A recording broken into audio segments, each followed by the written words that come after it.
So welcome back everyone. This is Mayank Kothari and we are going to start with this introduction lecture for SFM Fast Track Batch which is applicable for November 2022 onwards. जो आपको किताब आने वाली है वो मई 2023 onwards वाली रहेगी but the same book is available for November 22 as well. तो सर हम इस फास्ट ट्रैक बैच में क्या क्या चीज़ें हमको मिलने वाली है, किस तरह से हम पढ़ने वाले हैं और एग्जैक्टली क्या सब कुछ होने वाला है वो इस वीडियो में हम देखेंगे. तो बने रहिए थोड़ी देर तक मेरे साथ में, आपको बहुत सारी चीज़ें पता चलने वाली हैं. तो सबसे पहली चीज़ आती है कि सर फास्ट ट्रैक बैच और रेगुलर बैच में क्या डिफरेंस है. रेगुलर बैच होती है अराउंड 200 आवर्स के आसपास, फास्ट ट्रैक बैच होती है सर 100 आवर्स के आसपास. कॉन्सेप्ट्स में फ़र्क नहीं होता. रेगुलर बैच में क्वेश्चंस के आंसर्स में लिख लिख के बताता हूँ, एक एक स्टेप्स मैं भी लिखता हूँ आपके साथ में.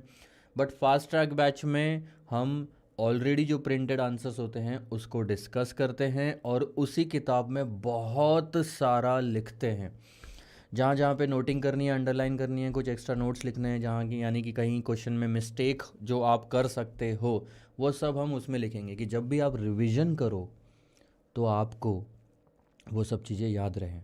तो वो एक ही बुक जो आपको आएगी उसमें आपका बहुत कुछ काम हो जाएगा. इसके अलावा एक छोटी सी कॉपी आप मेंटेन करो कि कुछ एक्स्ट्रा नोट्स अगर रहे तो हम उसमें लिख लेंगे. बाकी आपको मटेरियल जो प्रोवाइड होगा उसमें सब कुछ कवर्ड होगा और समराइज्ड वे में होगा. अब क्या क्या मटेरियल प्रोवाइड होगा ये मैं आपको दिखा देता हूँ ताकि एक बार आपको पता चल जाए. जो रेगुलर बैच के साथ मटेरियल जाता है और जो फास्ट ट्रैक बैच के साथ मटेरियल जाता है वो एग्जैक्ट सेम होता है. मटेरियल में कहीं पे भी कमी नहीं होती. तो कवरेज जो है रेगुलर का और फास्ट ट्रैक का वो सेम होता है. द ओनली डिफरेंस इज़ पढ़ाने का तरीका जो है वो लिख लिख के ना होते हुए हमारा समझा के है. तो इस वजह से होता ये है कि हम काफ़ी टाइम सेव कर लेते हैं उतना ही सारा कॉन्सेप्ट समझाने में. अब अगर आप मेरी बात मानो, अगर आपको 3 साल या आप मान के चलो 2 साल कम से कम या 1.5 साल भी कम से कम है आपके एग्ज़ाम्स के लिए तो आप रेगुलर बैच लो, धीरे धीरे कंप्लीट करो. बट अगर 1.5 साल से कम टाइम है तो आप फास्ट ट्रैक ही लो. आपका फास्ट ट्रैक में सब कुछ कवर हो जाएगा. रेगुलर लेके आप टाइम वेस्ट और पैसा वेस्ट ही करोगे. रेगुलर आती है 11,000 12,000 के ऊपर, 15 15.5 16 तक जाती है. बट फास्ट ट्रैक 7,000 से 8,500 के बीच में कवर अप हो जाती है. 7,000 से स्टार्ट होगा, 8,500 में ख़त्म. Google drive, Android, pen drive जैसे भी आप लेते हो. तो मेरा तो यही बोलना है सर कि अगर मैं आपके जगह रहूँगा तो मैं फ़ास्ट ट्रैक ही लूँगा. इनफैक्ट अगर आप थोड़ी सी हिम्मत करो तो आपको रेगुलर कभी किसी भी टीचर की, मेरी भी नहीं, किसी भी टीचर की लेने की ज़रूरत नहीं पड़नी चाहिए. थोड़ा अगर आप खुद पे भी एफ़र्ट्स डाल सकते हो तो आपके लिए ये वाला फास्ट ट्रैक इनफ रहेगा. पैसा भी बचता है, टाइम भी बचता है और नथिंग लाइक इट अगर मटेरियल सेम मिल रहा है तो आइए सर पहले बात करते हैं कि आपको मटेरियल क्या क्या मिलने वाला है इसके अंदर में. तो मटेरियल के लिए पहले हाँ आइए, तो ये आपको साइड में दिख रहा होगा. ये मैंने एक अलग सा कैमरा लगा रखा है. मैं कैमरा यहाँ पे तकरीबन यहाँ इसके थोड़े से बाजू में, तो ये कैमरा से आपको दूसरी स्क्रीन दिख रही है, मेरे टेबल पे रखा हुआ है. तो आप देखो, आपको सबसे पहले तो एक ये फार्मूला बुक मिलेगी. ये छोटी सी फार्मूला बुक है. अब इस फार्मूला बुक में सारे फार्मूलाज कवर्ड है. आप इसका साइज़ भी देख सकते हो, इतनी सी है. तो सारे फार्मूलाज की समरी आपको इसमें आ जाएगी. अगर आप उसमें ध्यान से देखोगे तो चलो ये तो थोड़ा ब्लर होता है. 135 अराउंड फार्मूलाज है इसके अंदर में. और जो एक चीज़ इसमें मैंने अपडेट करना भूल गया हूँ. अच्छा, जो आपको मैं यहाँ पे बुक्स दिखा रहा हूँ, सबसे पहली बात तो वो पुरानी बुक्स है, लेकिन आएगी सारी की सारी सेम. यहाँ पे आपको नई बुक्स आएंगी क्योंकि जब मैं बैच रिकॉर्ड करना आज शुरू कर रहा हूँ, आज फॉर्चुनेटली 17 जून है. मतलब coincidentally, sorry not fortunately, that's the wrong word. Coincidentally आज 17 जून है, आज मेरा बर्थडे. और कोइंसिडेंटली आज ही के दिन पहला लेक्चर आ रहा है. 2 दिन पहले हो जाना चाहिए था बट टेक्निकल इश्यूज़ की वजह से कंपाइलर कंप्लीट नहीं हुई थी, कुछ रिकॉर्डिंग की सेटिंग्स बराबर नहीं हुई थी, तो उस वजह से रिकॉर्ड करने का पहला दिन 17 जून ही आ रहा है. तो आज मैं रिकॉर्ड कर रहा हूँ. आज 2 घंटे पहले मैंने कंपाइलर मेरी 4th एडिशन फाइनल करके प्रिंटिंग पे दी है. तो अब वो प्रिंटिंग पे गई है, उसकी मेन बुक्स मेरे को भी 15-20 दिन बाद मिलने वाली है. ठीक है. तो मैं जो अभी आपको दिखा रहा हूँ वो 3rd एडिशन दिखा रहा हूँ. ठीक है. अंदर का मटेरियल जो मैं आपको पढ़ाऊँगा वो सॉफ्ट कॉपी से पढ़ाऊँगा, जो मेरे पास में ऑलरेडी रेडी है 4th एडिशन का. ठीक है. तो पढ़ेंगे हम अपडेट ही, बस मैं आपको एक दिखाने के लिए कि आपको क्या क्या आएगा। तो ये आपको आएगा फॉर्मूला बुक, ये फर्स्ट एडिशन है, आपको सेकंड एडिशन शायद आएगा। और ये छोटी सी फार्मूला बुक हो गई, इसके अंदर इस तरह से सारे फार्मूलाज कवर्ड रहेंगे। अगर आपको सेपरेटली ये फार्मूला बुक परचेज़ करनी है तो कॉन्फ्रेंसा के ऐप से आप कर सकते हो। इसके बाद ये एक आपका क्या कहते हैं, वेटेज शीट कहते हैं हम तो इसको। ये एक पेज आएगा जिसमें आपको आप देख सकते हो यहाँ पे फाइनेंशियल पॉलिसी पहला चैप्टर, रिस्क मैनेजमेंट, ऐसे करके सारे चैप्टर दिए हुए इंस्टीट्यूट के हिसाब से। इंस्टीट्यूट ने पहले 2 चैप्टर का एक सेक्शन बनाया, फिर 3 चैप्टर का एक सेक्शन बनाया, ऐसे करके सेक्शन बनाते गए इंस्टीट्यूट 14 चैप्टर्स का। और कितना वेटेज दिया है वो भी आपको यहाँ पे उन्होंने दिया है। तो वो हमने इसका एक अच्छा सा डिज़ाइन बना के एक ये बना लिया ताकि आप अपने घर में दीवार पे लगा सको, और रोज़ आपको ये चीज़ याद दिलाते रहेगा कि आपको किस चैप्टर पे ज़्यादा फोकस करना है। ये सब बनाने के पीछे सिर्फ पर्पस सिर्फ एक होता है, पता है, पैशन। सिर्फ पढ़ना नहीं है आपको, आपको पैशन से पढ़ना है, तब जाके आपको मज़ा आएगा। और आप दिल से कोई अगर चीज़ करते हो तो उसमें असली मज़ा आता है। इंटरेस्ट से अगर कोई चीज़ करी जाती है तो वो हमें पढ़ाई या बहुत सरदर्द जैसा नहीं लगता। ठीक है, so it is going to be an interesting thing. इसके बाद ये कॉन्सेप्ट शीट आती है, ठीक है। अगर आप देखोगे तो ये कुछ 40 से 50 पन्नों की आती है कॉन्सेप्ट शीट, यानी कि कंपाइलर के अंदर हर क्वेश्चन, जैसे ये चैप्टर है, हर क्वेश्चन ये 1 2 3 4 5 6 से लेकर 14 कौन से कॉन्सेप्ट्स पे बेस्ड है वो आपको पता चलेगा। तो अगर आप देखोगे जैसे पहला क्वेश्चन 1 डे एंड 10 डेज़ वार, दूसरा क्वेश्चन 1 डे एंड 10 डेज़ वार, तो सारे कॉन्सेप्ट, सिमिलर कॉन्सेप्ट वाले क्वेश्चन हमने एक जगह रख लिए। तो हर कॉन्सेप्ट हर क्वेश्चन कौन से कॉन्सेप्ट्स पे बेस्ड है ये आपको इसके अंदर पता चल जाएगा। सर इसका हमें क्या फ़ायदा, रिवीजन के टाइम पे आपको पता चल जाएगा कि देखो जैसे सेम कॉन्सेप्ट्स के अगर 8 क्वेश्चन हैं तो हम इसमें से 4 क्वेश्चन आखिरी वाले कर लेते हैं, बाकी 4 छोड़ सकते हैं, फिर भी हमारे कॉन्सेप्ट सारे कवर हो जाते हैं। इसके अलावा भी किसी दिन आपको अगर कोई कॉन्सेप्ट पे क्वेश्चन पढ़ना है तो आप कहाँ पूरी बुक में छानते बैठोगे, आप इसके अंदर में वो कॉन्सेप्ट ढूंढ लो और वो क्वेश्चन नंबर पे चले जाओ, आपका कॉन्सेप्ट कवर हो गया, क्वेश्चन ईजीली मिल गया आपको। ठीक है, तो ये कॉन्सेप्ट शीट आपको मिलेगी जिसमें हर क्वेश्चन कौन से कॉन्सेप्ट पे बेस्ड है और कौन से पेज नंबर पे है ये दिख जाएगा। ठीक है, तो ये इस तरह से है। अच्छा, इसमें 3 कलर है अगर आप देखोगे तो ब्लू, ग्रीन और ऑरेंज, ये वाला। ठीक है, तो ऑरेंज कलर जो है ये हमारा वॉल्यूम 1 का है, ग्रीन कलर वॉल्यूम 2 का है और ब्लू कलर वॉल्यूम 3 का है। उसी कलर के हिसाब से इंडेक्स भी बनाया है। ठीक है, इसके अलावा आप किताब पे आने के पहले मैं आपको बता दूं, इसके अलावा आपको चार्ट्स भी मिलेंगे जो कि यहाँ पे अभी फ़िलहाल मेरे पास में नहीं है लेटेस्ट में, इसलिए मैं आपको दिखा नहीं पा रहा हूँ। तो चार्ट्स भी मिलेंगे। ठीक है, तो कितनी चीज़ें हो गई सर हमारी अभी तक? हमारी ये एक चीज़ हो गई फार्मूला बुक, ये हो गया हमारा वेटेज शीट 2, ये हो गई हमारी कॉन्सेप्ट शीट 3, चौथा हो गया चार्ट, और इसके अलावा आपको आएगी 3 किताबें। अब आती है मेन बारी सर, यह है हमारी 3 किताबें। ठीक है, ये वॉल्यूम 1, ये वॉल्यूम 2 और ये वॉल्यूम 3। ठीक है, अब हम तीनों किताबों को थोड़ा सा ध्यान से देख लेते हैं। ये जो आपके सामने रखी हुई है ये 3rd एडिशन की किताब है, आपको जो आएगी वो 4th एडिशन आएगी, यानी कि लेटेस्ट वाली, जो यहाँ से आज की डेट से 15 से 20 दिन बाद प्रिंट होके रेडी हो जाएगी। अब हमने जो प्रिंट करवाई है, हमने नागपुर में भी कोटेशन मांगा, हमने मुंबई में भी कोटेशन मांगा, हमने दिल्ली में भी कोटेशन मांगा। 6000 सेट बनाए हैं मैंने इस बार। तो लास्ट टाइम हमने 10,000 सेट बनाए थे, इस बार 6000 बनाए। सर आपने इस बार कम क्यों बनाए, क्या आपको ऐसा लगता है कि कम बिकेगी? बिल्कुल नहीं सर, क्योंकि नया सिलेबस आने वाला है 2 महीने में, जिस डेट से मैं रिकॉर्डिंग कर रहा हूँ। अगर नया सिलेबस आता है तो कुछ बच्चे उसमें भी शिफ्ट होंगे, तो उसके लिए अलग से प्रिंट करनी पड़ेगी किताबें।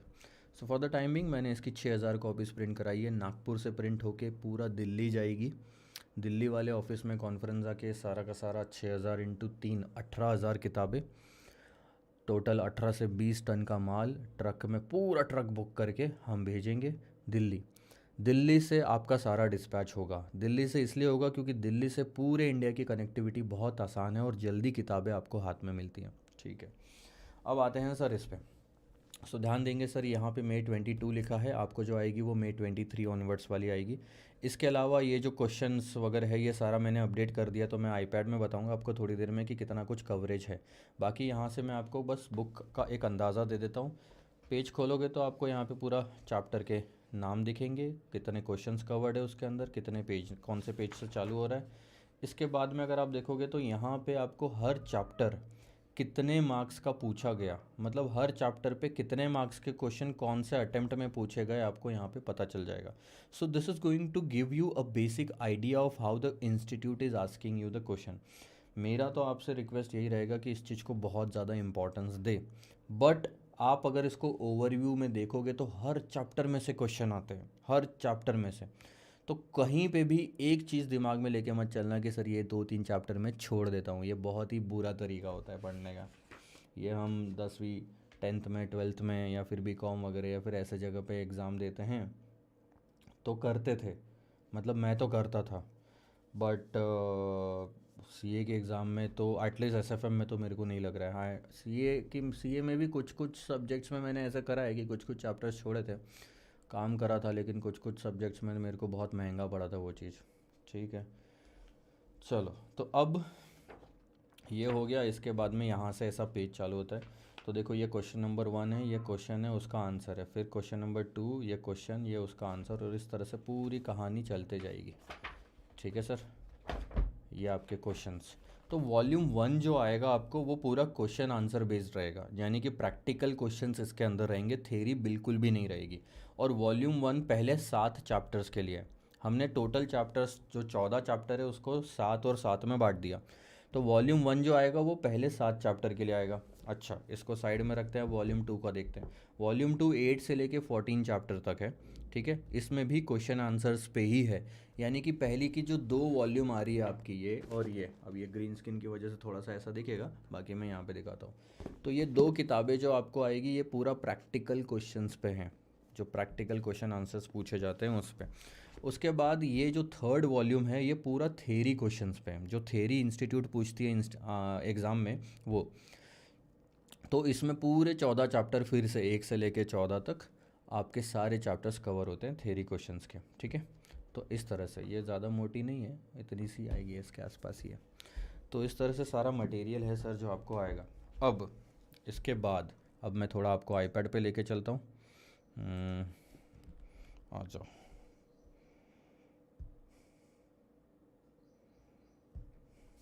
क्या क्या कवर हो रहा है उसके अंदर में ये मैं आपको दिखाता हूँ।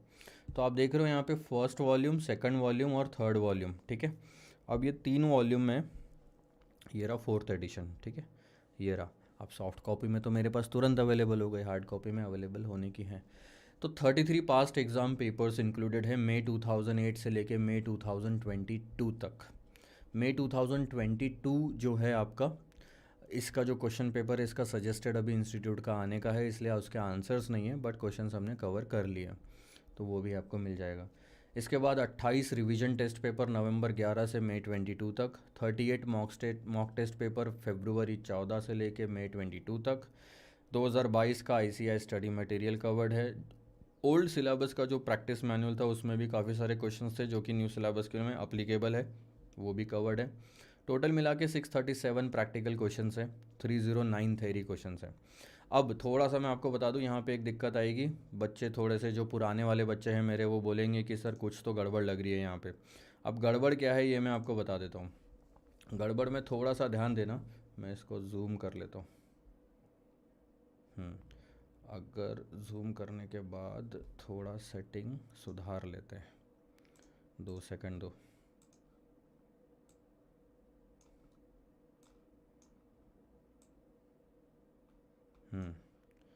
अब ध्यान देना, अगर आप 3rd एडिशन में देखोगे तो 3rd एडिशन में 652 प्रैक्टिकल क्वेश्चन है, जबकि 4th एडिशन में 637 प्रैक्टिकल क्वेश्चन है। तो जब सर एडिशन बढ़ रहा है तो ऑब्वियसली आप नए जो एग्ज़ाम पेपर हुए होंगे वो कवर कर रहे होंगे, तो नंबर ऑफ़ क्वेश्चन बढ़ने चाहिए, कम क्यों हो रहे हैं? तो कितने क्वेश्चन कम हुए हैं? अराउंड 15 क्वेश्चन कम हुए हैं, और वो 15 क्वेश्चन सिमिलर नेचर के थे। ध्यान देना, जो इसमें मैंने आखिरी में क्वेश्चन पेपर में अटैच कर दिया था, जिनके पास 3rd एडिशन है उनको पता है कि 1st वॉल्यूम के आखिरी में कुछ 5 से 7 क्वेश्चन पेपर और सजेस्टेड आंसर्स है। बट इसमें क्या किया, सारे वो क्वेश्चन पेपर सजेस्टेड आंसर हमने हर चैप्टर में मिक्स कर दिए। बट सेम सेम कॉन्सेप्ट्स पे और सिमिलर नेचर के जो क्वेश्चन थे उसमें हमने पुराने वाले डिलीट कर दिए, ठीक है, और नए वाले रिप्लेस कर दिए। यहाँ पे डबल आ रहा था, अब वो यहाँ पे सिंगल हो गया। पुराना डिलीट करके हमने लेटेस्ट एग्जाम में जो पूछा था वो रख लिया, तो इस तरह से 15 क्वेश्चन कम हो गए। आप थ्योरी में भी देखोगे तो यहाँ पे 331 क्वेश्चन है और यहाँ पे 309 क्वेश्चन है, तो जो सेम सेम थे हमने मिक्स कर दिए, तो क्वेश्चन नंबर कम हो गए। तो आप इसकी चिंता मत करिए बिल्कुल, और कहानी आपकी आसान हो गई है बिना किसी कॉन्सेप्ट के रिडक्शन के। सो 637 practical question, 309 theory question, total questions अगर आप पढ़ने जाओगे तो 6 3 900 कुछ 45 46 यानी 946 आपके टोटल क्वेश्चंस बनते हैं। अब थोड़ा सा ध्यान देना सर, जो आपका प्रैक्टिकल पेपर आता है ना, जो मैं पेपर पैटर्न पे आपको थोड़ा सा डिस्कशन कर रहा हूँ, 637 क्वेश्चन ये तकरीबन आपका 80 मार्क्स कवर करता है और ये आपका 20 मार्क्स कवर करता है। आप बोलोगे कि सर मैं 80 मार्क्स का करके चले जाता हूँ, इसमें से 50 नंबर आ जाएंगे, ऐसा बिल्कुल भी नहीं है। मैं आपको जब पैटर्न बताऊंगा क्वेश्चन पेपर का तब आपको समझ में आ जाएगा कि थ्योरी भी अटेम्प्ट करना ज़रूरी है, आप उसको स्किप नहीं कर सकते किसी भी हाल में। गुड, आगे बढ़ते हैं सर। ये पहला पेज कंप्लीट हुआ, दूसरे पेज में आपको यहाँ पे थोड़ा ये हटा देते हैं, दूसरे पेज में आपको थोड़ा सा पता चल जाएगा। अब आप बोलोगे सर यहाँ पे पहला चैप्टर कहाँ गया, दूसरे चैप्टर से आप शुरू कर रहे हो। पहला चैप्टर पूरा थ्योरी बेस्ड है, तो वो आपको थ्योरी वाली बुक में मिलेगा जो 3rd वॉल्यूम है। सो 2 3 4 5 और छठवा चैप्टर भी आपका थ्योरी है, तो वो थ्योरी बुक में मिलेगा। सो 1st और 6th चैप्टर आपको थ्योरी बुक में मिलेगा, बाकी सारे आपके यहाँ पे। ठीक है सर, उसके बाद ये, उसके बाद ये, उसके बाद ये, इसके बारे में मैं थोड़ी सी आपको जानकारी दे देता हूँ कि कॉन्फ्रेंसा पे आप कोई भी लेक्चर्स या बुक्स ख़रीदते हैं और उसके बाद में आप उन लेक्चर्स की या किसी भी वीडियो लेक्चर्स की या किसी भी बुक की लिंक को शेयर करते हैं अपने फ्रेंड के साथ में। लॉगिन आईडी से आपने लॉगिन करा, अपने अकाउंट से अगर आप शेयर करते हैं अपने फ्रेंड्स को, और उस लिंक से अगर आपके दोस्त खरीदते हैं लेक्चर्स, तो हम उसे रेफरल काउंट करते हैं, लेक्चर्स हो या बुक्स हो। वो रेफरल में आपको 500 रुपये तक, एक बच्चा अगर वीडियो लेक्चर ख़रीदता है तो आपको 500 रुपये क्रेडिट होता है, और बुक्स ख़रीदता है तो तकरीबन 50 रुपये तक, 20 से लेके 50 रुपये तक क्रेडिट होता है। अब वो क्रेडिट होता है सर, उसका क्या होता है, अगर आप कॉन्फ्रेंसा ऐप डाउनलोड करोगे तो कॉन्फ्रेंसा ऐप में जो भी चीज़ें आपने ख़रीदी है उसमें जाके, ऑर्डर्स लिस्ट में जाके, उस पर्टिकुलर चीज़ में जाके आपको अर्निंग्स नाम का एक टैब मिलेगा आखिरी में। आप नोटिस करना, यहाँ पे आपको ये अर्निंग्स वाला टैब मिल रहा है। माई अर्निंग्स के अंदर में आपको यहाँ पे जितनी भी अर्निंग्स के तरीके कॉन्फ्रेंसा ने प्रोवाइड करे हैं स्टूडेंट्स के लिए वो दिखेंगे। अब सर आप यहाँ पे मार्केटिंग कर रहे हैं, राइट, मैं मार्केटिंग कर रहा हूँ, लेकिन इसका दूसरा बेनिफिट है स्टूडेंट्स को सपोर्ट करना। स्टूडेंट्स खुद जो हमारी हेल्प कर रहे हैं, जो स्टूडेंट्स के भरोसे मेरे घर पे भी रोटी जा रही है, मेरे एम्प्लॉयज़ के घर पे भी रोटी जा रही है, तो एक हमारी जिम्मेदारी भी बनती है कि किसी न किसी तरह से स्टूडेंट्स को भी सपोर्ट किया जाए। अब सस्टेनेबल मॉडल रखना है। अब सस्टेनेबिलिटी के बारे में आप पढ़ोगे जब थ्योरी हम पढ़ेंगे, तो सस्टेनेबल मॉडल में हमें ये चीज़ ज़रूर इंश्योर करनी पड़ती है कि पैसा आए तभी पैसा जाए, ठीक है। सो इसीलिए इसको हमने इंट्रोड्यूस करा। अब ध्यान देना, आपको पैसे कहाँ से, कितने और कैसे कमाने का मौका मिलता है। You can refer the books and classes linked to the students, and if the students are buying those classes and books from that link, then you will get some amount in your my earnings। जैसे यहाँ पे 4,970 रुपये आपको दिख रहा है, तो कितने बच्चों ने आपकी क्लासेस बुक्स खरीदी है लिंक से, वो यहाँ पे आपको दिखती है, 7 बच्चों ने, ठीक है। अब आप यहाँ पे क्वेश्चंस, क्वेरीज पूछ सकते हैं। क्वेरीज जो भी चीज़ें आपने खरीदी है, क्लासेस हो या बुक्स हो, एसएफएम का ही नहीं, कोई भी सब्जेक्ट का, उसकी क्वेरीज पूछने पे, उनकी क्वेरीज आंसर करने पे आपको अगर रेटिंग्स अच्छी मिलती है तो सब पे आपको अर्निंग्स होती है।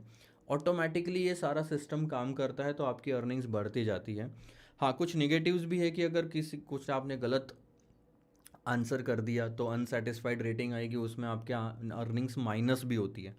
तो आपको ये चीज़ ध्यान रखनी है कि गलत तरीके बिल्कुल ना अपनाएं, ठीक है। तो अब सर ये पैसा कहाँ आता है, ये पैसा सीधा आपके बैंक अकाउंट में आता है। मैं आपको ये पैसा अगले ऑर्डर पे रिडीम करने के लिए नहीं बोल रहा हूँ, ये सीधा बैंक अकाउंट में आता है। 1000 रुपये क्रॉस होने के बाद में आपको सीधा आपके बैंक हमारी स्टाफ की तरफ से कॉल आ जाता है। कॉल आने के बाद वो आपको बैंक डिटेल मांगेगा, आप बैंक डिटेल दो, आपको बैंक अकाउंट में वो क्रेडिट हो जाएगा। लेकिन 1000 रुपये की लिमिट रखी है हमने कि जब आपका 1000 रुपये टच होएगा तभी आपको क्रेडिट मिलेगा। उसके बाद वापस 1000 रुपये टच होगा तब आपको बैंक में क्रेडिट मिलता जाएगा। चलो मेन मुद्दे पे आते हैं। अब आते हैं वापस कोर्स पे, फास्ट ट्रैक क्लासेस। ठीक है, तो हम क्या कवर करने वाले हैं सर फास्ट ट्रैक क्लासेस में? फास्ट ट्रैक क्लासेस में आप थोड़ा सा ध्यान देंगे, मैं जो कवर करने वाला हूँ वो है entirely practical questions. Theory part हम रेगुलर में कवर करते हैं और थेरी पार्ट के कुछ इम्पॉर्टेंट क्वेश्चंस मैं शायद फास्ट ट्रैक में एंड में दे दूँ, बट मैं कमिट नहीं कर रहा इस चीज़ को। बैच ख़त्म होने पे डिपेंड करता है, अगर टाइम बचा तो मैं ज़रूर इस चीज़ को आपको दे दूंगा। लेकिन फास्ट ट्रैक लास्ट वाले में भी आज तक हमने कभी थेरी कवर नहीं करी है, क्योंकि फास्ट ट्रैक में हमारे पास में 100 घंटे की लिमिट होती है। उसमें ये मैं सारे क्वेश्चंस कवर करने वाला हूँ, उसमें थेरी क्वेश्चंस कवर करना मुश्किल हो जाता है। हालांकि कुछ इंपॉर्टेंट थेरी क्वेश्चंस जो है वो मैं ज़रूर कवर करूँगा या एटलीस्ट मार्क करके आपको दे दूँगा। बट मेक श्योर कि आप थेरी साथ साथ में पढ़ते चले। जैसे फास्ट ट्रैक क्लासेस आपकी चल रही है, जो भी चैप्टर हम पढ़ रहे हैं उसके साथ साथ आप थेरी अगर कंप्लीट कर लेंगे तो बहुत अच्छा होगा। और मैं चाहूँगा कि आप पहले वो थेरी पूरी पढ़े, उसके बाद हमारी क्लासेस यानी वो उस चैप्टर को शुरू करें, तो आपको ना थोड़ा थोड़ा कुछ रिलेटेबल और इजीली समझ में आएगा। भले ही थेरी आपको याद ना रहे, थेरी कैसे पढ़ना है क्या पढ़ना है उसका वीडियो मैं अलग से बनाऊंगा, बट आप अगर एक बार थेरी पढ़ के आएंगे, याद रहे ना रहे, और उसके बाद अगर इस चीज़ को देखेंगे तो आपको नेक्स्ट लेवल बेनिफिट मिलेगा। आपको याद आने लगेगा, हाँ यार ये मैंने उस क्वेश्चन में पढ़ा था, हाँ मैंने वैसा वहाँ पे पढ़ा था, 2 दिन पहले भी तो यही चीज़ पढ़ी थी मैंने सर जो आज बोल रहे हैं।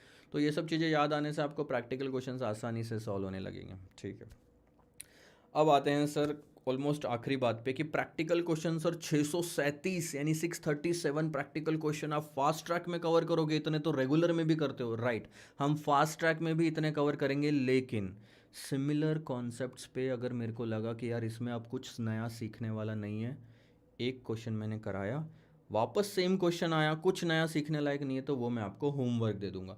तो आप मान के चलो 637 में से अराउंड 200 क्वेश्चंस तो आपके होमवर्क चले जाएंगे। 200 से 150, सारे नहीं, 200 भी बहुत बोल दिया मैंने, 150 अराउंड क्वेश्चंस आपके होमवर्क चले जाएंगे। बाकी सारे क्वेश्चंस हम क्लास में डिस्कस करेंगे और मार्किंग करेंगे।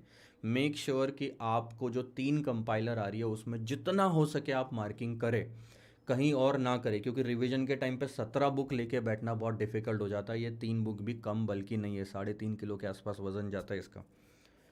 इसके अलावा हम चैप्टर ख़त्म होने के बाद में फार्मूला बुक रिवाइज़ करेंगे, हम चार्ट्स रिवाइज़ करेंगे और हर चैप्टर को रिवाइज़ करते चलेंगे ताकि आप पुराना कुछ भी ना भूलें। मज़ा आएगा सर पूरे चैप्टर के दौरान में। आपका फोकस होना चाहिए कि हमें एग्ज़ाम में 80+ 90+ मार्क्स लेके आना है। किस तरह से पढ़ाई करनी है ये मैं आपको थोड़ी देर में बताऊंगा। नेक्स्ट वीडियो में मे बी फर्स्ट जब मैं चालू करूँगा तो पढ़ाई का तरीका क्या होना चाहिए वो मैं आपको बताऊंगा। बट आप फोकस्ड अगर रहेंगे तो इससे बेहतर और कुछ नहीं हो पाएगा। बाकी आप साथ दीजिए सर और देखिए कैसे मज़ा आता है हमारे एसएफएम फास्ट ट्रैक बैच में। So I hope all the students, आपकी जितनी भी क्वेरीज़ है वो मैंने सॉल्व कर दी है। इसके अलावा भी जितने भी आपके सवाल होंगे तो यूट्यूब पे ये वीडियो अपलोड होगा, आप कमेंट सेक्शन में पूछ सकते हैं, टेलीग्राम चैनल में पूछ सकते हैं, आप support@conferenza.in पे मेल करके भी बहुत सारे सवाल के जवाब आप पूछ सकते हैं। Last but not the least, I would request you to please support my Android concept. Android का एक प्रोजेक्ट मैंने शुरू करा है कॉन्फ्रेंजा पे, थोड़ा बहुत मैं अपने बारे में बता देता हूँ। और आखिरी में इसलिए बता रहा हूँ क्योंकि अगर जिनको इंटरेस्ट नहीं है वो छोड़ के जा सकते हैं यहाँ पे टाइम सेव करने के लिए। बट थोड़ा बहुत मैं आपको जो बता रहा हूँ वो इस तरह से है कि कॉन्फ्रेंजा की शुरुआत हमने करी थी सर 2016 में। उसके पहले मैंने 2012 में सीए क्लियर करा था 47th ऑल इंडिया रैंक के साथ में फाइनल में। हालांकि सीपीटी में मेरे को 3 अटेम्प्ट लग गए थे। सीपीटी यानी कि जो सीए फाउंडेशन होता है उसमें मेरे को 3 अटेम्प्ट लग गए थे क्लियर करने में, science student. CA final first attempt clear किया 47th रैंक के साथ में 22 के एज में। उसके बाद 6-7 महीने मैं डेलॉयट में जॉब करने गया। मैंने जॉब करी, मज़ा नहीं आया, लाइफ में कुछ पर्पज़ नहीं मिल रहा था तो जॉब चल रही थी। बट पर्पज़ मिला कि अब एसएफएम पढ़ाना है, टीचिंग करनी है, तो मैं छोड़ के पुणे से वापस नागपुर आ गया। नागपुर में मैंने एसएफएम पढ़ाना शुरू करा। पहले के 2 साल बहुत स्ट्रगलिंग रहे, रोने, मतलब कितनी बार तो रोने जैसी हालत हो जाते थे, रोते थे, घर जाते थे रो रो के। बट धीरे धीरे चीज़ें थोड़ा पकड़ने लगी। फास्ट ट्रैक बैच से मेरे को काफ़ी कुछ फ़ायदा मिला। और उसके बाद 2016 में 15 एंड में ही मान लो कि मैंने ऑनलाइन का रास्ता पकड़ लिया। ऑनलाइन की तरफ इंटरेस्ट बढ़ने लगा तो 2017 जनवरी में मैंने फ़ेस टू फेस क्लासेस पूरी तरह से बंद कर दी और पूरी तरह से मैं आ गया ऑनलाइन में। 2016 के एंड में हमने कॉन्फ्रेंजा की स्थापना की थी, मैं और मेरा एक फ्रेंड राजेश बोरा। हम दोनों ने पार्टनरशिप में एक प्राइवेट लिमिटेड कंपनी जो है हमने फॉर्म की। हम दोनों डायरेक्टर बने, उसमें शेयर होल्डर बने इक्वल। और हमने कॉन्फ्रेंजा की शुरुआत करी एसएफएम के लेक्चर्स मार्केट में पहुंचाने के लिए। उसके बाद धीरे धीरे हमने बाकी टीचर्स को भी लिस्ट करना शुरू करा। बाकी टीचर्स के जो प्रोडक्ट्स है, क्लासेस है, उनको भी लिस्ट करना शुरू करा। काफ़ी अच्छा रिस्पांस मिलने लगा। तो मुझे लगा 1 साल 1.5 साल बाद में कि अगर बच्चे क्लासेस ले ही रहे हैं तो बुक्स की भी ज़रूरत पड़ेगी। और बुक्स का ऑनलाइन प्लेटफॉर्म उतने उस टाइम तक ज़्यादा अवेलेबल था ही नहीं मार्केट में। There was no such kind of thing at that time, और होगी तो भी इतना ज़्यादा फेमस नहीं था कि बच्चे बहुत ज़्यादा जाते थे। तो हमने बुक्स का प्लेटफॉर्म शुरू करा।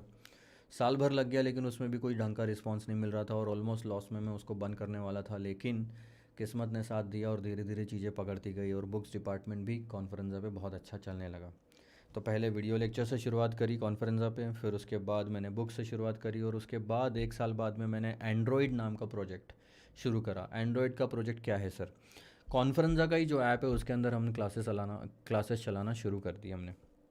अब क्या होता है ना कि पहले फ़ेस टू फेस क्लासेस होती थी, फिर फ़ेस टू फेस से लैपटॉप पे आ गई। अब लैपटॉप भी हर जगह लेके जाना पॉसिबल नहीं होता। फ़ेस टू फेस से कई ज़्यादा कन्वीनियंट है लैपटॉप की क्लासेस, बट लैपटॉप हर जगह लेके जाना नहीं होता। और टाइम बचाने के लिए, जैसे मैं वॉशरूम में भी बैठा हूँ पॉटी करने के लिए, मैं बेड पे भी लेटा हूँ, मैं कहीं पे भी ट्रैवल कर रहा हूँ, मेट्रो में भी हूँ, कहीं पे भी हूँ मैं, ठीक है, मैं मोबाइल से मेरा टाइम काफ़ी कुछ बचा सकता हूँ अगर मैं एंड्रॉयड पे शिफ्ट हो जाऊँ तो। सो मैंने एंड्रॉयड का प्रोजेक्ट इसी ध्यान से कि बच्चों का, यानी कि मैं खुद भी समझता हूँ कि मेरा टाइम बहुत इंपॉर्टेंट है, तो मैं टाइम वेस्ट नहीं करना चाहता। अगर मैं मेरे टाइम की कीमत करता हूँ तो मैं हर एक के टाइम की कीमत करता हूँ कि आपका भी टाइम इतना इंपॉर्टेंट है। तो ये चीज़ अभी बच्चों को नहीं पता उस टाइम पे, ठीक है। तो ये चीज़ का प्रोजेक्ट शुरू करा और मैं चाहता था कि बच्चे लैपटॉप से एंड्रॉयड पे शिफ्ट हो जाए। बट रास्ता इतना आसान नहीं था। जब शुरू करा तब हर कोई उसे रिजेक्ट ही कर रहा था। कोई और टीचर भी इस प्लेटफॉर्म पे नहीं आना चाहता था क्योंकि उनको डर लगता था कि रिस्क है लेक्चर्स देने में। और प्लस एंड्रॉयड पे कौन तो क्लासेस देखेगा, इतनी छोटी सी स्क्रीन होती है। आज भी अगर आप ध्यान दोगे, मेरी बात अगर आप सुन रहे हो तो आपको भी लग रहा होगा यार लैपटॉप में अच्छे से पढ़ाई हो जाती है, एंड्रॉयड में स्क्रीन बहुत छोटी हो जाती है तो इसलिए पढ़ नहीं पाते। अब मेरी एक ही सवाल का जवाब दीजिए आप कि जब फेस टू फेस से लैपटॉप पे शिफ्ट होना चालू हुआ ना ट्रेंड मार्केट में, तब भी लोगों ने यही चीज़ बोली थी कि लैपटॉप पे कैसे पढ़ाई हो सकती है। जो मज़ा एक क्लास में आता है, टीचर से बात करके आता है, टीचर सामने खड़े होकर समझाता है, तब वो मज़ा कहाँ आता है इन सब में। तो बात तो सही थी, लेकिन फिर भी कन्वीनियंस नाम का जो फैक्टर था वो फेस टू फेस से ज़्यादा था लैपटॉप में। घर बैठ के पढ़ाई हो रही थी, जब चाहो तब पढ़ाई हो रही थी। साल भर में हम कभी भी क्लासेस कंप्लीट कर सकते थे। आपको अगर याद होगा, कोई फ़ेस टू फेस वाले बच्चे होंगे तो फ़ेस टू फेस में 2 महीने की बैच होती थी। अगर नहीं जा पाए किसी दिन तो उतना दिन का जो भी पढ़ाया था वो मिस हो जाता था। अब आप सोचो, फ़ेस टू फेस कितना भी अच्छा हो लेकिन अगर हम क्लास 2 दिन 3 दिन भी ना जाए और वो चैप्टर की बिगिनिंग ही मिस हो जाए तो हमें आगे का भी बहुत कुछ नहीं समझ में आता था। तो वो एक तरह से पूरा ही तो मिस हो गया। अब सारा ही छोड़ने से बेहतर है कि कुछ अपने अपने हिसाब से ही कर ले। तो लैपटॉप ने वो जगह ली मार्केट में, कन्वीनियंस, क्योंकि वो कन्वीनियंट था। सेम चीज़ है अब लैपटॉप से एंड्रॉयड में। आप बहुत लोग ऐसे हैं जो नहीं मानेंगे, लेकिन क्योंकि हिम्मत लगती है उस चीज़ को शिफ्ट करने में, ट्रेंड को शिफ्ट करने में और चेंज को एक्सेप्ट करने में, there are lot of people who will resist the change. अब एंड्रॉयड में क्या होता है सर? एंड्रॉयड में भी सेम रोना चालू है कि सर स्क्रीन छोटी है, स्क्रीन छोटी है, स्क्रीन छोटी है। बट आप थोड़ा सा ध्यान दो और मेरे एक सवाल का जवाब दो। यूट्यूब पे जितने भी रिवीजन लेक्चर्स आप देखते हो या आप देखते आए हो, कभी अगर आपने देखा होगा, वो तो maximum time, I think 99% of the time आप मोबाइल पे ही देखते हो, छोटी स्क्रीन में। तब तो दिक्कत नहीं जाती किसी को, क्योंकि प्रैक्टिकली मैं बताऊं असली में दिक्कत जाती नहीं है, ये हमारा माइंड है जो बोलता है कि चेंज एक्सेप्ट मत करो। आप यूट्यूब पर रिवीजन लेक्चर्स देखने के लिए बहुत कम मैंने देखा है, मतलब मैंने तो एक भी नहीं देखा, बट बहुत कम होगा, 1-8% जो लैपटॉप खोल के बैठेगा। वो वाला बच्चा जो रिवीजन लेक्चर्स देख रहा है या छोटे छोटे वीडियोस देख रहा है यूट्यूब पे डाले हुए, वो मोबाइल पे ही देखता है। अगर मोबाइल पे हम 1-1, 2-2 घंटे के रिवीजन लेक्चर्स देख सकते हैं तो क्यों नहीं हम पूरी क्लास देख सकते हैं। पूरी क्लास एक दिन में थोड़ी देखनी है, रोज़ देखनी है 1-1, 2-2 घंटे। So that is also possible. What I want, I would request you कि आप जो मार्केट में चेंज लाने के लिए मेरी हेल्प करें, go for the Android classes. Android classes laptop और उन पेन ड्राइव गूगल ड्राइव से सस्ती होती है या एट पार होती है। एट पार भी है तो भी आपको एंड्रॉयड लेना चाहिए, क्योंकि आपका टाइम बचता है। मेरे को नहीं लगता कि आप टाइम से ज़्यादा कीमत किसी और चीज़ की लगा सकते हैं। सो गो फॉर द एंड्रॉयड। मेरे हिसाब से तो एंड्रॉयड लैपटॉप वाली क्लास से ज़्यादा महंगा होना चाहिए, बट मार्केट में पता नहीं कम है, तो गुड फॉर दैट। मैंने भी कमी रखी है काफ़ी सारी प्राइसेस की, मैं एंड्रॉयड को प्रमोट करना चाहता हूँ। पहले ऐसा होता था मेरे साथ में, जब मैंने प्रोजेक्ट शुरू करा था तो 2 महीने 3 महीने बाद में ऐसा होता था कि हर 10 ऑर्डर पे एक ऑर्डर, ध्यान देना, हर 10 ऑर्डर पे एक ऑर्डर एंड्रॉयड का आता था। बट जिस दिन मैं आज रिकॉर्ड कर रहा हूँ 2022, 17 जून 2022 को, हर 10 छोड़ो, हर 4 में से एक ऑर्डर मेरा एंड्रॉयड का होता है। पहले हर 10 में से एक होता था, आज हर 4 में से एक ऑर्डर एंड्रॉयड का आता है। So I am very much happy with the progress. 2 साल हो गए हैं, उसमें भी काफ़ी रोना धोना हुआ, कई बार क्विट करने की नौबत आई। पहले सिर्फ एसएफएम की मयंक कोठारी की क्लासेस बिकती थी, आज फाइनल पे जिंदल सर है, और ऑडिट में मेरे पास में पंकज गर्ग सर है, अभिषेक बंसल सर है, लॉ में शुभम सिंगल सर है, और 1-2 टीचर आने वाले हैं, पंकज गर्ग सर भी है। उसके बाद कई सारे सब्जेक्ट्स, इंटर पे पूरा ग्रुप है। तो धीरे धीरे सारे टीचर्स आए हैं, और भी टीचर्स में लाने की कोशिश करूँगा, लेकिन टीचर्स का भरोसा मैं सिर्फ तभी जीत सकता हूँ जब आप एंड्रॉयड को एक्सेप्ट करें। So that's just a small request from my side. बाकी हम नेक्स्ट बैच से डिस्कस करेंगे कि सर पढ़ाई कैसे करनी चाहिए। अच्छा, नेक्स्ट बैच यानी कि नेक्स्ट वीडियो जो मैं आपको देने वाला हूँ, या थोड़ा सा ब्रेक लेके मैं आऊँगा और आपको बताऊँगा कि अब हम जो पढ़ने वाले हैं आपके अटेम्प्ट के लिए, उसको किस तरह से पढ़ना चाहिए। क्योंकि अगर ये आपने तरीका नहीं अपनाया तो अपना पर्पस फुलफिल नहीं होएगा। मेरा पर्पस देखो, आपको ये फास्ट ट्रैक बैच बेच के पैसा कमाना सेकेंडरी है, नहीं है बोल के तो मैं आपको झूठ नहीं बोलूँगा। मैं भी यहाँ पे रोटी कमाने बैठा हूँ, तो सेकेंडरी है। लेकिन पहला पर्पज़ है कि अगर मैं ये फास्ट ट्रैक बैच आपको दे रहा हूँ, आपके कुछ क्लासेस में हेल्प कर रहा हूँ, तो आप उनका बेस्ट से बेस्ट फ़ायदा उठाएं और ज़्यादा से ज़्यादा नंबर लेके आए। क्योंकि जो एक टीचर को खुशी होती है अपने बच्चे जब मार्क्स लेके आते हैं, वो खुशी पैसे से नहीं मिलती।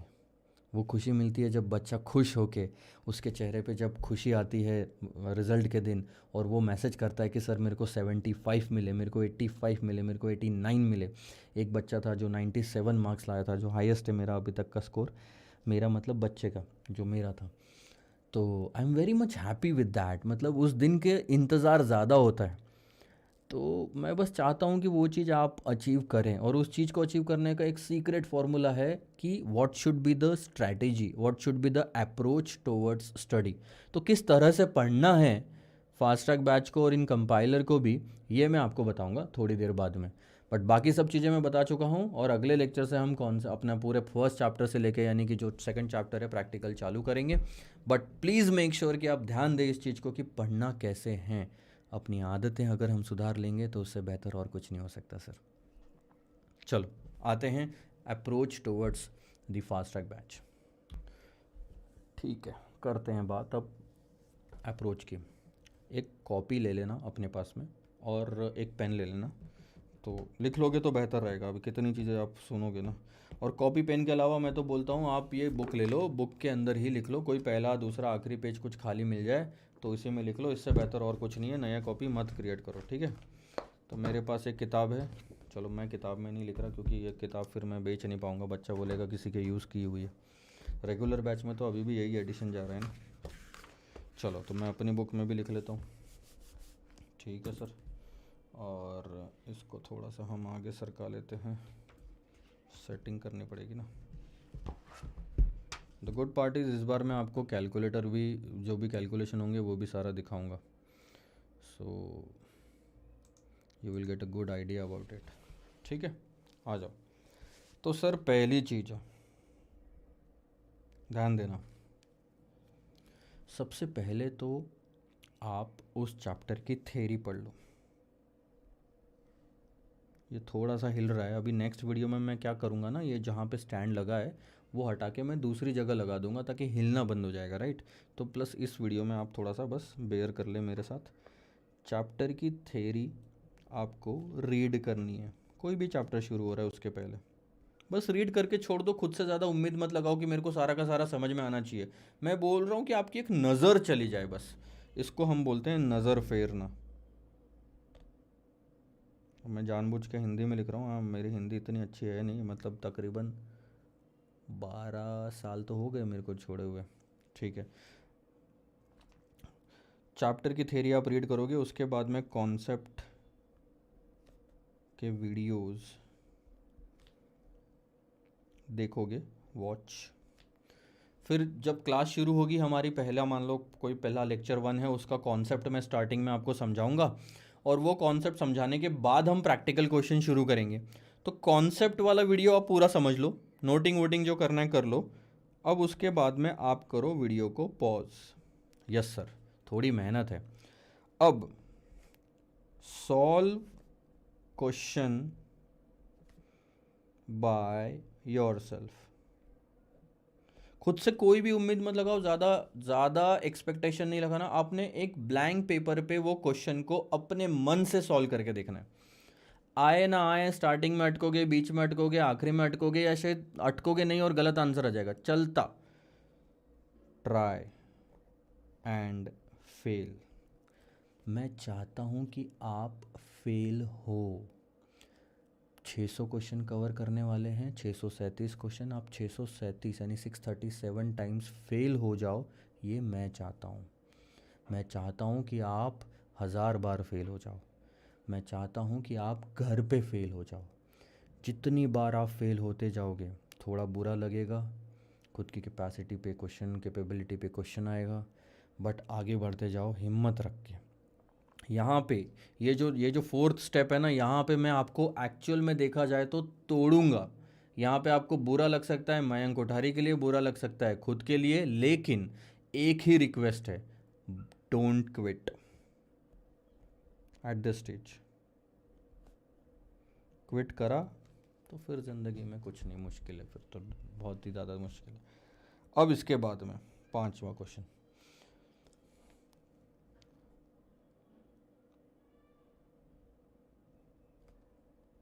गो थ्रू आंसर। कंपाइलर में जो आंसर दिया है या फिर वीडियो में जो मैंने समझाया है, उस आंसर को गो थ्रू करो और पता करो कि कहाँ गलती हो रही है। फाइंड आउट मिस्टेक्स, कि आपने समझने में कहाँ गलती करी और एक्चुअल में क्या था। तो यहाँ पे आपको गलतियाँ पता चल गई। अब वही गलतियाँ आप राइट डाउन करो, write down mistakes in compiler itself. उसी कंपाइलर में उसी क्वेश्चन के बाजू में अपनी गलतियाँ लिख लो। 1 वर्ड में लिखो, 2 वर्ड में लिखो, पूरे सेंटेंस में लिखो, लेकिन लिख लो, आदत डालो लिखने की। लिख लिया सर, आपने वीडियो देख लिया, आपको कॉन्सेप्ट समझ में आ गया, क्वेश्चन का आंसर समझ में आ गया, गलती समझ में आ गई, और अब आप रिपीट करो ये प्रोसेस फॉर नेक्स्ट क्वेश्चन। अगले क्वेश्चन को रिपीट करोगे, उसके बाद नेक्स्ट चैप्टर पे भी रिपीट करोगे, and so on. Her chapter complete होने के बाद में रिवाइज चैप्टर्स एवरी वीक। हर हफ्ते हमें चैप्टर रिवाइज करना है through charts and formula book. Please make sure कि आप चार्ट्स और फॉर्मूला बुक के थ्रू ये सब चीज़ें रिवाइज करते रहो जितना चैप्टर्स आपके कंप्लीट हो चुके हैं। ये है अप्रोच आपको जो फॉलो करना है। इसमें लगेगा आपको थोड़ा सा टाइम, गलतियाँ करोगे, मिस्टेक्स बताओगे। आप ये पूछोगे ना कि सर मैं कितने पानी में हूँ ये बताओ, तो ये तरीका है सर आपका। अब आप जानना चाहते हो कि नहीं आप कितना पानी में हो, तो फॉलो करो। मैं आपको एक आसान सा तरीका बता रहा हूँ, जो क्वेश्चन का आंसर दिया हुआ है वो आंसर मैं आपको अच्छे से समझा दूंगा, बिना आपकी मेहनत के। आपको लगेगा अरे वाह यार कितना आसान सा आंसर था, सर ने बहुत ही अच्छे तरीके से समझाया। लेकिन जब एक खाली पेपर पे आपको शुरुआत करनी पड़ेगी ना, कभी आगे जाके क्लास ख़त्म होने के बाद, तो आपको पता नहीं चलेगा कि सर कहाँ से शुरू करूँ, क्योंकि आपने आज तक सिर्फ देखा था, क्लास को देखा था, देख देख के। ध्यान देना मेरी बात को, ड्राइविंग सीखनी है, यूट्यूब पे मैं वीडियो देख रहा हूँ कि ड्राइविंग कैसे होती है, देख देख के ड्राइविंग नहीं सीखी जाती सर। देख देख के बच्चा चलना नहीं सीखेगा सर, उसको चलना पड़ेगा, उसको गिरना पड़ेगा। ड्राइविंग आपको हाथ में गाड़ी लेनी पड़ेगी, कहीं ना कहीं आड़ा टेढ़ा काम करना पड़ेगा, ठोकोगे, गलती होएगी, ज़बरदस्ती ब्रेक लगाओगे, फास्ट चलाओगे, स्लो मारोगे ब्रेक, फास्ट मारोगे brake, there will be lots of mistake that will happen, और तब आप सीखोगे। क्यों, आपको नहीं लगता कि आपने कभी भी ये सुना नहीं कि गलतियों से ही इंसान सीखता है? तो मैं क्या बोल रहा हूँ आपको यहाँ पे करने के लिए, कुछ और बता रहा हूँ। लाइफ का एक बहुत बड़ा सीक्रेट है सक्सेसफुल होने के लिए, गलतियाँ कर कर के सीखता है इंसान। तो यहाँ पे भी कोई बहुत ही रॉकेट साइंस नहीं है जो मैं आपको ये बता रहा हूँ, इसमें सिर्फ मैं आपको इतनी सी चीज़ रिक्वेस्ट कर रहा हूँ कि आप गलतियाँ करो। जितनी ज़्यादा गलतियाँ करते जाओगे, you should feel proud of your self कि आप एक कदम और आगे बढ़ रहे हो। एग्ज़ाम में डायरेक्ट फेल होना या गलती करना, इससे तो अच्छा है ना घर में गलती करके फेल हो जाओ। घर में 1000 गलतियाँ करके फेल हो जाओगे तो क्या आप एग्ज़ाम में करोगे? नहीं करोगे सर। 50 बार जो गलत गाड़ी चला चुका है, वो 51वें बार में गलत गाड़ी नहीं चलाता। एक छोटा सा बच्चा जो 50 बार चलना सीख सीख के गिर गिर के सीखा है, चल रहा है अभी भी, तो वो 51वां बार नहीं गिरेगा, कभी ना कभी तो आगे बढ़ेगा। तो यही चीज़ मैं बोल रहा हूँ कि जब एग्ज़ाम में बैठने जाओगे तब आप इस तरह से जाओ कि आप हज़ारों गलतियाँ ऑलरेडी कर चुके हो घर पे, अब नहीं। तो आप देखना फिर मार्क्स में कैसा बूस्ट आता है। जो जो बंदा, मैं आपको अब चैलेंज भी कर रहा हूँ, हिम्मत है तो ये चीज़ फॉलो करके दिखाओ, क्योंकि इसके अलावा जो भी रास्ता आप पकड़ोगे वो बहुत ईजी वे होगा। आप अपने एफ़र्ट्स करने के लिए, एफ़र्ट्स कम करने के लिए, हाँ, एफ़र्ट्स कम करने के लिए खुद को ज़रूर कन्विंस कर लोगे कि ऐसे नहीं है तो सर ना गलत तरीका बताया, ऐसे मैं नहीं पढ़ रहा। But at the back of the mind आपको ये पता होना चाहिए कि उसका रिजल्ट क्या होगा। So that's the only request that I have कि you should follow this approach. अब मैं बार बार तो बताऊंगा नहीं, आगे मैं कोशिश ज़रूर करूंगा, लेकिन आपको हर क्वेश्चन, हर चैप्टर, हर कॉन्सेप्ट शुरू होने के पहले ये अप्रोच फॉलो करनी है। थेरी को मैं बता रहा हूँ आपको, ये जो यहाँ पे थेरी है, सॉरी, ये जो थेरी है, आपको पहली बार तो ऐसे रीड करनी है क्वेश्चंस, जब तक क्लास चल रही है तब तक एक बार थेरी बुक कवर अप हो जाएगी। उसके बाद क्लास होने के बाद में भी 2 से 3 बार और रिवाइज करना है, तब जाके आपकी थेरी आपको एग्ज़ाम में आप बैठने लायक बनोगे। 4 रिवीजन के बिना कुछ भी नहीं होने वाला, पहली बात तो। उसके बाद मैं इंपॉर्टेंट क्वेश्चंस लास्ट में मार्क करके दूंगा, ताकि आपको पूरी की पूरी बुक 1.5 दिन में कवर करनी आ जाए। तो बहुत कुछ है जो हम सीखने वाले हैं, एक अप्रोच था जो मैंने आपको यहाँ पे बताया। अगला वीडियो रहेगा सर डायरेक्ट चैप्टर पे, मैं आपको थोड़ा सा कितने चैप्टर्स है उसके अंदर में, और अब हम सिर्फ कंटेंट की बात करेंगे। अभी तक जो मैंने बात करी इस वीडियो में वो एक आदत बिठाने के लिए, आपको तैयार करने के लिए करा। अब जो मैं बात करूँगा वो सीधा कंटेंट पे आएगा।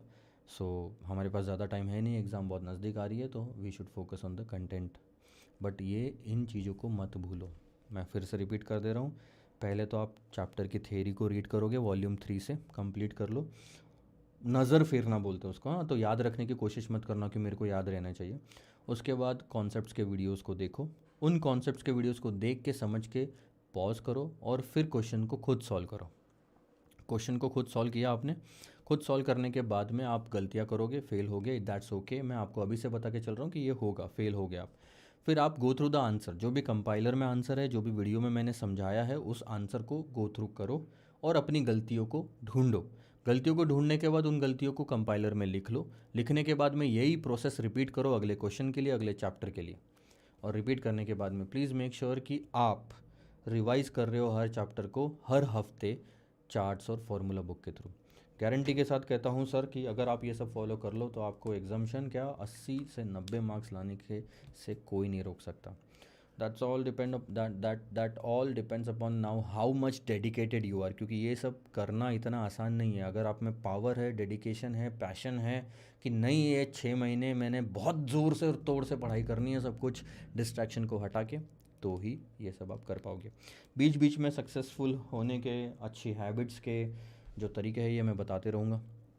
थोड़ा सा एंटरटेन भी करेंगे सर, थोड़ी सी मस्ती भी करेंगे, और हम कॉन्सेप्ट्स पे भी ध्यान देंगे। सो बहुत कुछ है आगे पढ़ने के लिए। For the time being, bye bye.